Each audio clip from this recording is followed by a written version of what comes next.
The first thing I noticed when I woke up was the smell. It wasn't the usual musty stench of my basement apartment. No, this was something worse. Something rotting. Something alive. And then I saw it. The shadow in the corner. It wasn't there when I went to sleep, but now it was moving. Slowly. Deliberately. And it was coming closer. Who's there? The shadow didn't answer. It just kept creeping forward, stretching across the floor like spilled ink. My heart was pounding so loud I was sure it could hear me. I reached for the lamp on the nightstand, but my hand froze mid-air. The shadow stopped moving, and then it spoke. You shouldn't have come back. Her voice was low, almost a whisper, but it echoed in the small room like a scream. I didn't recognize it. I didn't recognize her. But she knew me. She knew exactly who I was. What do you want? You took something from me, and now I'm here to take it back. The shadow shifted, and for a moment I thought I saw a face. Pale, hollow, eyes like black holes. My breath caught in my throat.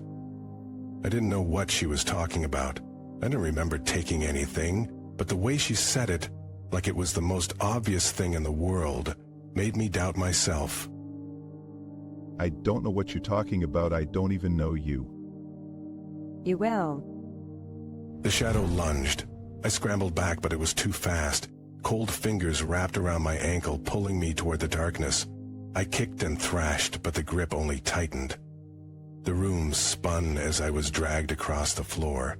The smell was unbearable now, sweet and sour like decay. I reached for the door, but it was too far. The shadow was pulling me into the corner, into the void. Let me go, please. It's too late. You should have stayed away.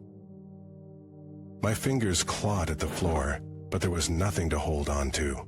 The darkness swallowed me whole.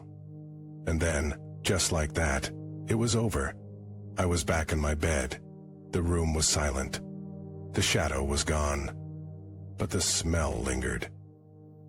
And so did the feeling, the cold, sinking dread that this wasn't over, that she wasn't done with me. What the hell just happened? I sat up, my heart still racing.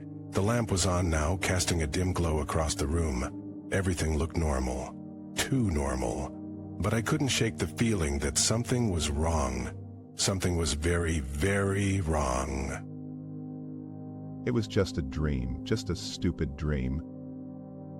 I repeated it to myself like a mantra, but the words felt hollow, because deep down, I knew it wasn't a dream. The shadow was real. She was real. And she wasn't going to stop until she got what she wanted. Whatever that was. I need to get out of here. I grabbed my keys and bolted for the door, but as soon as I stepped outside, I froze. The street was empty. Too empty. No cars, no people, not even the sound of the wind. It was like the whole world had been erased. And then I saw it. The shadow. It was standing at the end of the street, watching me. You can't run. You can't hide. I'll always find you. Her voice was everywhere and nowhere all at once. I turned and ran in the opposite direction, but no matter how fast I went, the shadow was always there. Always just out of reach. Always closing in. What do you want from me? You know what you did, and now it's time to pay. I didn't know what she meant. I didn't know what I'd done. But I knew one thing for sure. This wasn't going to end well. Not for me. Not for anyone. The shadow was coming, and there was nothing I could do to stop it. Narrator. I ran until my legs gave out, collapsing in an alleyway. The shadow was still there, hovering at the edge of the darkness. I could feel its presence, cold and unrelenting. My breath came in ragged gasps, and my mind raced for a way out, but there was none. She was everywhere. She was everything. You can't escape what you've done. You can't escape me. I closed my eyes, bracing for whatever came next. But instead of the cold grip of the shadow, I felt something else.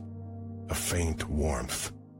I opened my eyes and saw a flicker of light. A single candle, burning in the middle of the alley.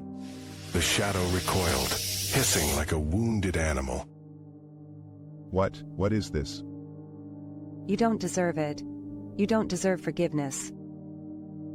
The candle's flame grew brighter, pushing the shadow back. For the first time, I felt a glimmer of hope. Maybe there was a way out. Maybe I could make things right. I reached for the candle, but before I could touch it, the flame went out. The shadow surged forward, swallowing the light. And then it was on me. You'll never be free. The last thing I saw was her face. Pale, hollow, and filled with a rage that could never be quenched. And then, there was nothing. No light, no sound, just the endless, suffocating darkness.